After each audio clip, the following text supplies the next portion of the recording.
Hey y'all, Kim here. I have performed the heinous sin of podcasting and accidentally recorded to my laptop mic. I did my best with the editing, but it's still not stellar. Sorry. Next episode will sound 100% better on my part. Thanks for listening.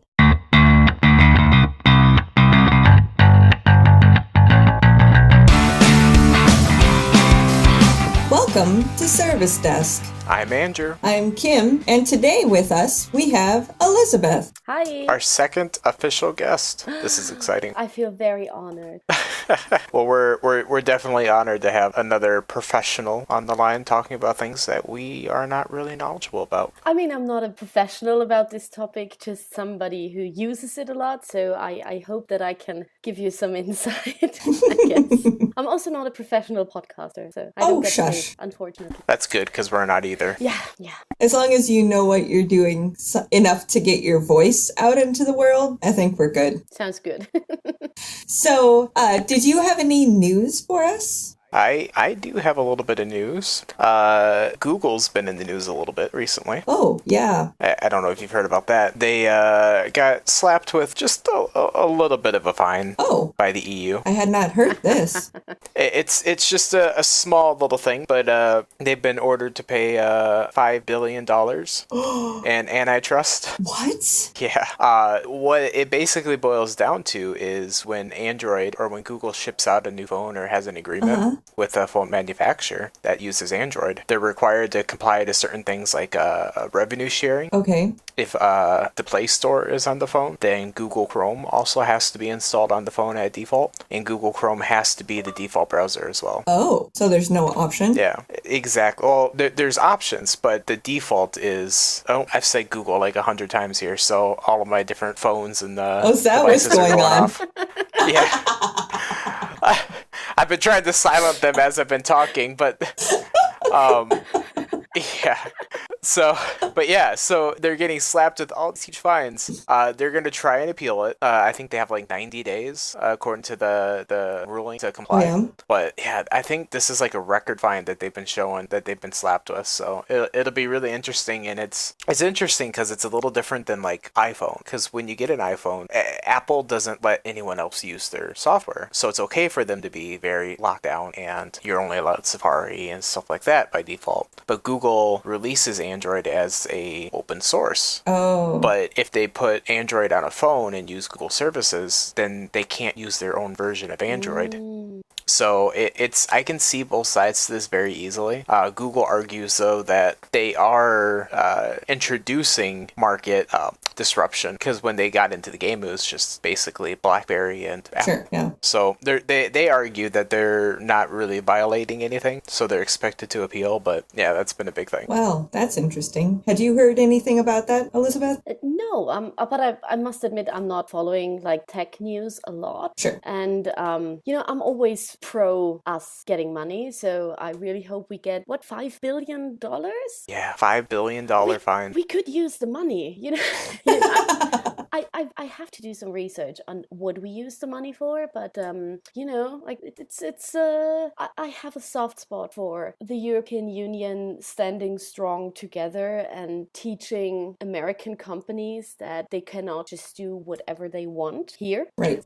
Definitely. I think in today's market, when everything's so interchangeable, you're not just a company in America anymore. You also have users all the way over in Europe as well. And I really like the recent, I don't know if it was just the UK or EU with their privacy policy changes. Oh, that was the EU. And the UK is not going to be part of the EU for much longer. So, no, but that was a EU thing. So yeah, but like all of our privacy policies now have changed. And so it's cool to see how legislation in one area affects legislation worldwide. But here's the thing. You all had to update the privacy things. But if you are in the US, the company does not have to follow through with it. So you can, from what I understand, you could tell them, delete all my information, but if you're a US citizen and you live in the US, then the company can just say, nah, not gonna do that. Well, that's not fair. Yeah, well, yeah.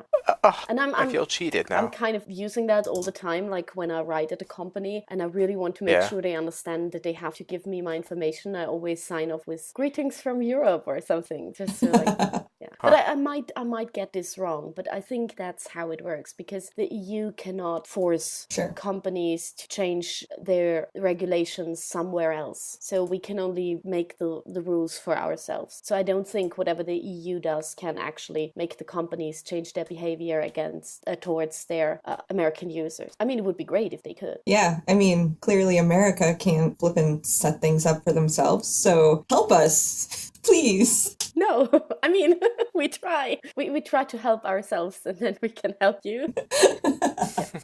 I appreciate the effort.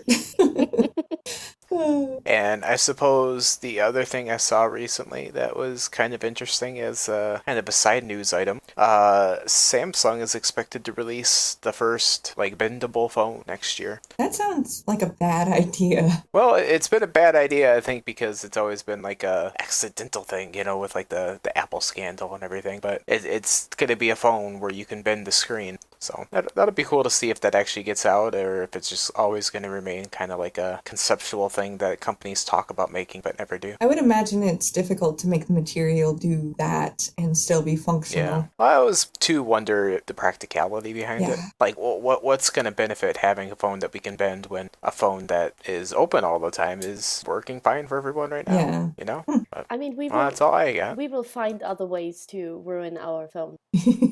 It's true. Yeah. Definitely. I know some people that have, big thick cases and screens and everything. Oh, yeah. But, they still manage to break their phones. We are highly ingenuitive that way. It's great. So, today's topic is Tumbler. We brought Elizabeth in because Andrew and I are not big on the Tumblers. So, what is it, Elizabeth? Okay, before I start, I just want to really, really make sure everybody understands I'm not a tech professional, and I don't work in the same sector that you do. I'm just a user of Tumblr. So I will try to share my knowledge from that point of view, and I will try to explain it as well as I can, and I will do my best. But please don't make any business decisions just based on my expertise, I guess. So Tumblr is a microblogging platform.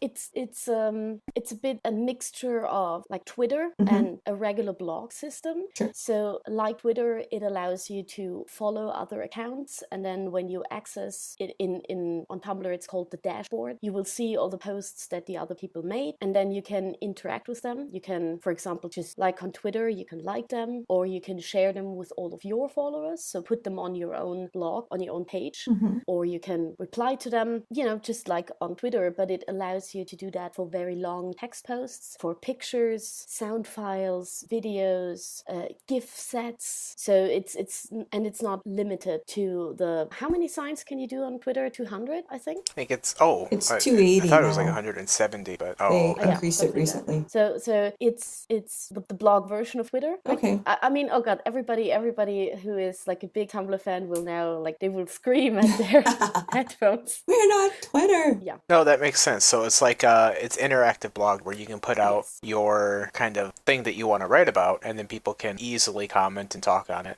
And it takes more of a prominent role than if you were to just go into the comment sections of a WordPress or blog. Exactly. And what the important thing you have to understand about Tumblr, it is that it's not just about original material. So there are people, and most of their blogs are original material that they make. But the other aspect of Tumblr is what you reblog, what you collect on your blog. You could potentially have thousands of followers following you, and you do not do any original material. That would be and me. that's fine. Yeah, so for example, if you like a movie, you like Star Wars, you could create a blog dedicated to Star Wars that is just collecting stuff other people do. And then people can follow you because they say, hey, this person has a great taste when it comes to videos and GIFs and pictures and posts about Star Wars, so you follow them. So it's kind of like a one-person curated Reddit subreddit. Yeah, or kind of like Pinterest. Okay. From how I understand Pinterest, I'm not sure I understand how Pinterest works, but there you also have boards, and you can just follow the person and see what they collect. Yeah. And most blogs are a mix of two of them. So Tumblr will always immediately let you see if this is something this person created, or if this is something somebody else created. So you will always see, oh, this is just collected and this is just original material. But there are a lot of people out there who have millions of followers, but they don't do a lot of original stuff on their own. People follow them because of their taste in collecting, I guess. Yeah. And I don't think that is as prominent on Twitter, because I think Twitter is way more about, creating a funny thing or making a funny joke or writing something that is about social justice or whatever. Right. That makes sense. So I know when I'm on Tumblr, there's like reblogs with, or even when you see Tumblr post outside of Tumblr, so people will tweet it or put it on Facebook or what have you. There's normally like a original picture or a something in words, and then a lot of responses. So how does that play into like the whole Tumblr experience?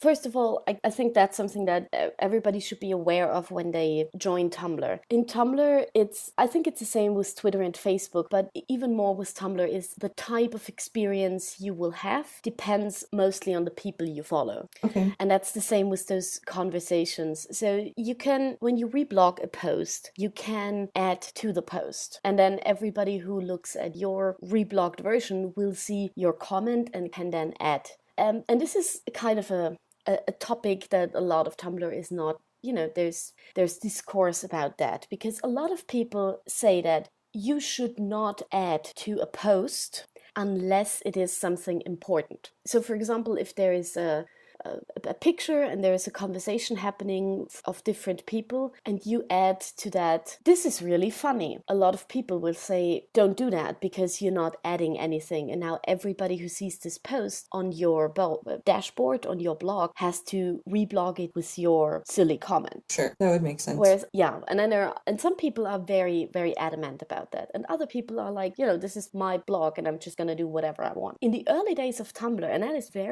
for me, that was mind-blowing when I joined Tumblr, you could even edit the post that you reblogged. Ooh. So if I wrote, for example, I wrote a blog post, let's say, and it says, I like pizza. And then somebody reblogging it from me could change that. I would reblog that. Yeah, somebody reblogging that from me could change that into, I like cats. And so everybody would think I said that I like cats, when actually I said I like pizza, and only if they go back to my original blog post, they can see the original version. And that is very problematic, and a lot of people were very angry when they got rid of that feature. So now you cannot change stuff. There was some controversy involving John Green and stuff. But I think it's good because you can't change what other people said, but you can always add to what other people said. So how much of the platform is actually, how do I phrase this? So how much of the platform is shared among the community versus how much is just kind of used as a website for someone, if that makes sense? Like, is there the majority of it like a big community full of people that interchange and reblog, or is the majority of it kind of just one-off websites or one-off blogs that people use to share their work and isn't really very community driven?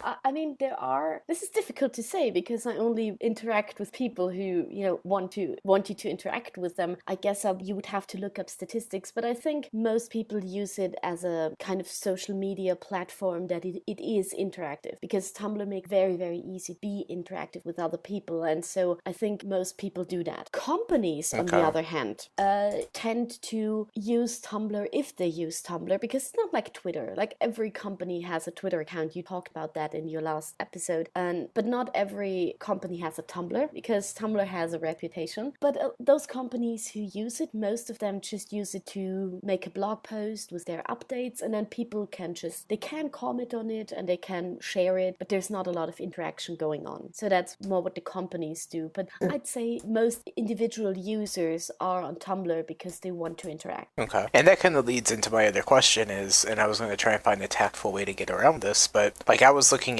for like a photography website or like a travel site at using Tumblr to do that, because it was built almost exactly for that purpose, it seemed. But every one of my friends that has shared that I was looking at a Tumblr, I got why would you want to go there? And it wasn't until I started looking into why they were saying that I was like, oh, well, there's certainly a vocal, maybe minority of people. And I was wondering if you can kind of touch base on that whole kind of culture. I mean, Tumblr, Tumblr does have a reputation, and I think some of that reputation is earned and some of that reputation is not earned. And like I said, the experiences you have on Tumblr, you're in part responsible for that yourself by, following the right people and joining the right groups. But yeah, Oh, so very much if you start getting into communities like that, then of course you're going to see it. But if you're not really looking for trouble or if you're not really looking for controversy, then you're probably not going to see it. Yeah, exactly. So if you have a photography blog and you want to share your photography, then you will probably have your blog and you will use the hashtags. We can talk about those later to make sure other people who are interested in the same stuff follow you. And you will probably follow other photography blogs because the best way to make people see what you do is to look at what other people do. So it's a give and take. And yeah, if you don't go out looking for trouble, you will not find trouble most of the time. So I have had mostly good experiences of Tumblr, but I also know that there is drama out there. And I think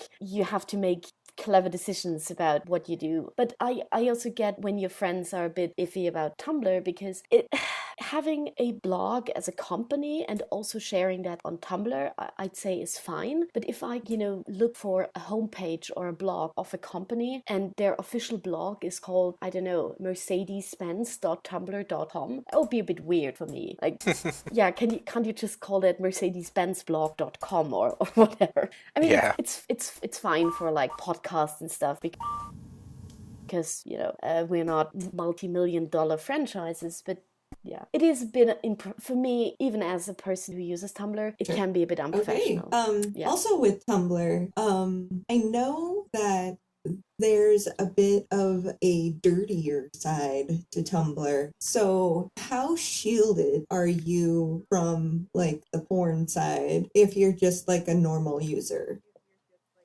I mean, there is one thing is that you will find porn if you look for porn, just as everywhere else on the internet. Twitter too. If you are just a regular if you're just a regular user and you don't look for specific content, you will probably not. I suppose see it's on probably the pretty blog. much like you said, just like Imgur or Reddit or any social media page. There's always a community that gets involved there, just like the people that invite outrage and controversy. If you kind of shelter yourself in that community, you're probably not going to see it pop up too much. Yeah, and also Tumblr does have this function. It's something that a lot of people take very serious. So you are supposed to use hashtags, and especially use the hashtag not safe for work, so NSFW, if you talk about something that's, maybe a bit controversial. Like if you don't have like a blog that is about pornography, but you want to share a story about your latest one night stand, you probably would tag it that way. And in your settings, you can just switch off or on if you want to see that content. So this could be a regular blog that you follow, and 98% of the time they are talking about completely harmless stuff, but those few posts... So you can like filter it out even if you're following them. Okay.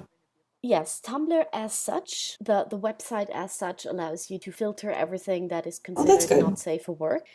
If you have other filters that you want to use, then you can get like specific extensions for Tumblr, and then you can add those as well. And then you will just get a notification, blog XYZ posted something, and it has been filtered with this filter. And if you want to see it, then you just click on it and then you will see it. But if you don't want to see it... So you can avoid spoilers, you can avoid all the dirty stuff.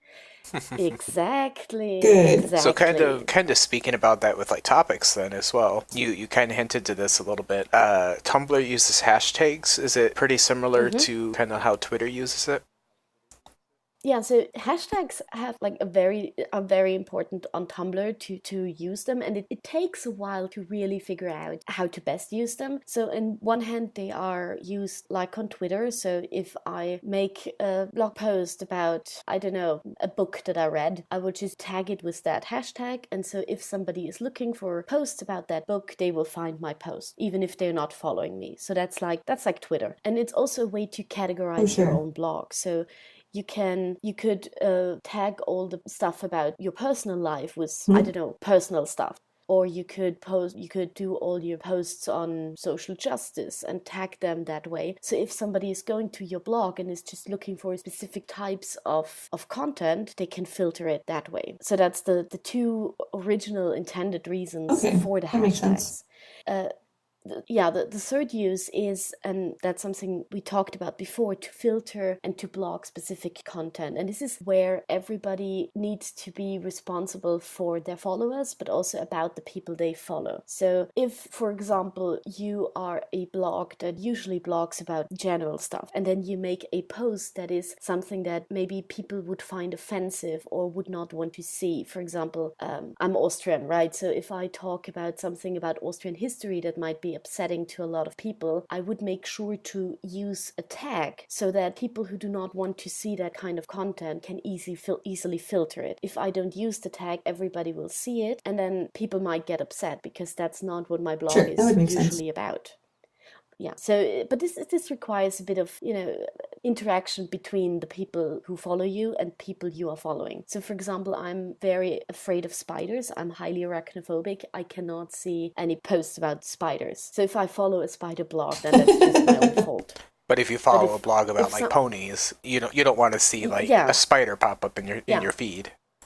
Yeah. So if somebody blogs about ponies and then just has a video of a spider, I might reach out to them and say, hey, sorry to trouble you, but could you maybe next time tag spiders so my filter will catch it? And if people want to do that to make it easier for other people to follow them, that's great. But of course, it's their blog. So if the other person says, no, I'm not going to do that, that's too much work, then I will just have to decide on my own if I still want to keep following this person or not. But there are some, things that you usually mostly, like, it's kind of self-explanatory that you should maybe tag everything that involves rape, assault, murder, blood, gore, those kind of things. So that's kind of what everybody does. Yeah. And there's another fourth way to use hashtags, and that's kind of related to this idea that you should not necessarily add to every post that we blog. So if there's a post you like, but you don't want to add your own comment, you could add your comment in the hashtag, and then all the people who follow you will see your thoughts about that I've seen that. post. Yeah, because I've seen some hashtags that are approaching the absurd length, and I've always been like, what's the point in having a hashtag longer than the original post itself? Exactly, but and sometimes people use the hashtags, and then the next person who sees it likes their hashtags so much that they will copy and paste them, so now they're part of the post. And this has kind of developed into, like most social media outlets, like Twitter, like Facebook, there is a bit of a Tumblr-specific language, and most of it happens in the tags.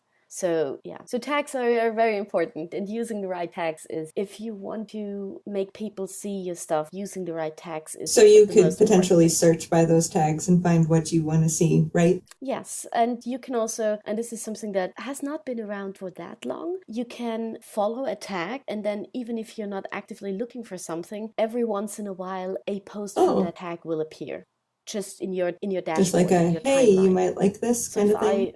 Gotcha. Exactly.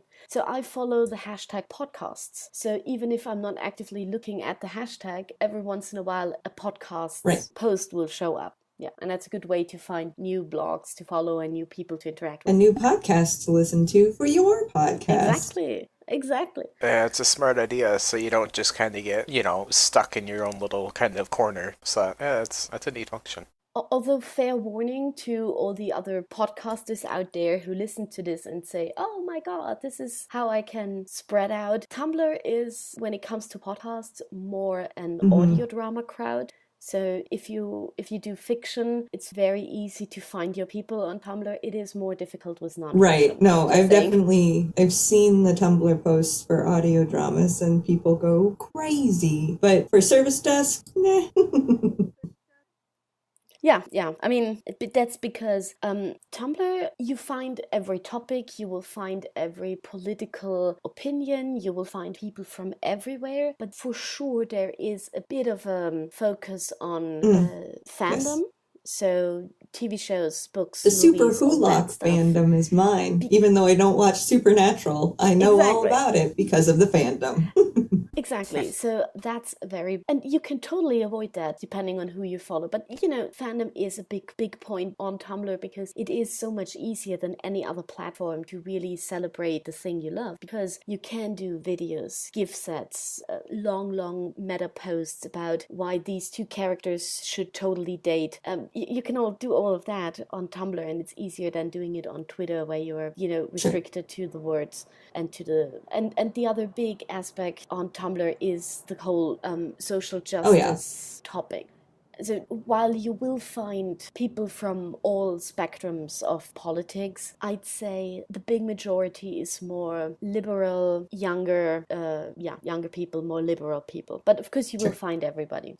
But that's also another big thing on Tumblr. And I think it's one of the reasons that these two topics, fandom and the social justice thing, tend to be a bit controversial. So I think that's where Tumblr got its reputation from mostly. Well, cool. Yeah. Well, I definitely didn't realize how deep the community side of Tumblr was. I thought it was more of just kind of a isolated, like you had a blog and then you just kind of kept in that blog, but the ability to basically kind of like tweet and then share on that retweet and then create a conversation on that retweet, so to speak, using different terms, that's a really neat function. I can easily see that building a strong community. Exactly, and that is why it works so well for the fandom side. For me, I think one of the big dangers is that, especially when it comes to the social justice side of Tumblr, it turns into an echo chamber. So you will follow the people who think the same thing you do, and they will just keep reblogging the things you do, and then you will all constantly agree with each other. And I think one of the big dangers here is that you kind of lose the side that not everybody agrees with you, because you think, oh, everybody agrees with me, but that's just because you follow all the people who agree with you. I find that a lot in pretty much any community, or even on Reddit. I'm subscribed to very general subreddits like politics, and during certain elections I'll be like, oh, it's 100% going to go this way, but there's definitely a demographic in the community that hang around the site, and it builds its own little echo chamber. So you have to be really cognizant of that, I think, regardless of what platform you're on. Yes, and the other problem is, and this is something that you have to be very careful about when it comes to Tumblr, is that if you are only surrounded by people who think the same thing you do, then everybody wants to be more woke. More woke. I like than the others. I mean, it's difficult to explain, especially in a foreign language, but Tumblr, a good part of Tumblr, they have a bit of a thing for black or white when it comes to these social justice things. So while I appreciate that they call out things that, was wrong or insensitive or ableist or racist, that's good and that should be done. It can be a bit of a witch hunt sometimes. And sometimes I think, okay, this person made a mistake and said something that was insensitive, but, they're not Satan himself. Right. And so it's kind of like a one strike and you're out. This person who we all loved said one wrong thing, so now they're out and they're the worst ever. And how can you even still like this actor or this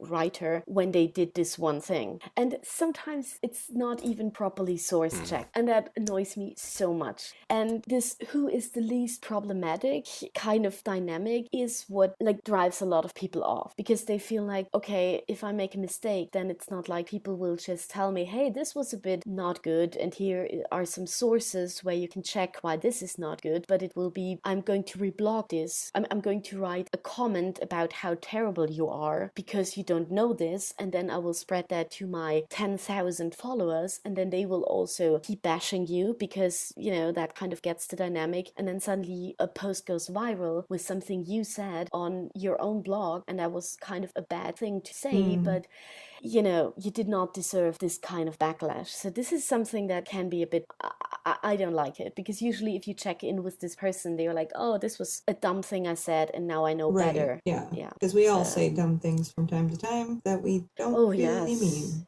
Yeah. So that, I don't know, and sometimes it's so, sometimes it's a celebrity who did something wrong and then apologizes, and it's not even like a fake apology, but it's a true, honest apology, and then it's not enough of an apology. Right. So, people jump off.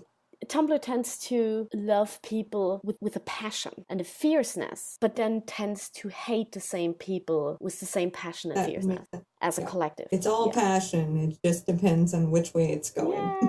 Yeah. I get it. Okay, so I think I've been properly taught about Tumblr. How about you, Andrew? I certainly understand it a lot more than I used to. Thank you. Yeah. No, it seems that's like a good. place that, I don't know, I might go out and try and find some interests and explore and maybe find some fellow fans of like Star Trek or stuff like that. Maybe see some For content sure. out there. For I think there's a few sure. people out there that like that.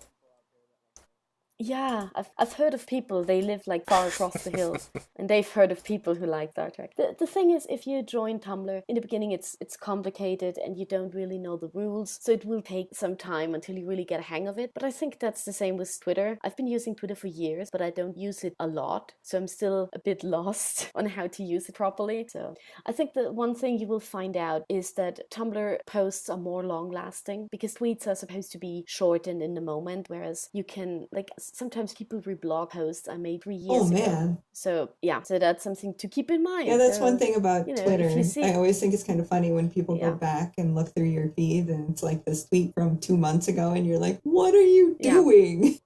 Well, that's completely normal on Tumblr. So that's also a bit of a problem when people see stuff that gets reblogged. And they think, oh, this is terrible. But they don't realize, okay, this was made 3 years ago. And 3 years ago, probably we as a culture were not as aware of this problem yet. So, cut the person some slack. I'm pretty sure they know better by now. Yeah. So, you can reach us on Twitter at Service Desk Pod, on Facebook at facebook.com/Service Desk Podcast. If you feel like emailing us, you can email us at servicedeskpodcast@gmail.com. And we have a website, which is the same as all of the above.com. And Elizabeth, you have something to promote as well. Yes, you can check out my podcast. I do that with other people and we talk about podcasts. So it's a podcast that recommends other podcasts. Very meta. It's called Podcasts Collected Presents, and you can find it everywhere, I guess. Just look for Podcasts Collected Presents. You can find us on Twitter at PodcastsPod, and you can find us on Tumblr. Of course. And there we are, podcastscollected.tumblr.com. And Podcasts Collected, the Tumblr existed before the podcast. So first we had a Tumblr recommending podcasts, and then we decided to also additionally do the podcast. So on our blog, people send us requests, for example, oh, can you find me some Dungeons & Dragons podcasts that you can recommend? And then we do that. Very good. Well, thank you so much for coming on, and a little bit of a time difference for you, so we appreciate you working with that. Oh, I mean, you worked with me here. It's 5:00 in the afternoon on a Saturday, so that's perfect. Whenever I record with Americans, I am used to getting up at like 2 a.m. in the morning to record something. So this has been a little bit of a Thank you different, so much. nice. Yeah, we wouldn't do that to you. That would be terrible. I mean, sometimes it's just the only time It's that true. works. For people in the US, they come home from work and that's when they have time, and then it's already 2:00 where I live. Well, thank you very much for joining us. Thank you so much for having And me. to improve both of our podcasts, you can always rate and review us on all the things, iTunes especially. And I think that's about it. So have a good rest of your day, and I'm Andrew. I'm Kim, and we are your techie friends.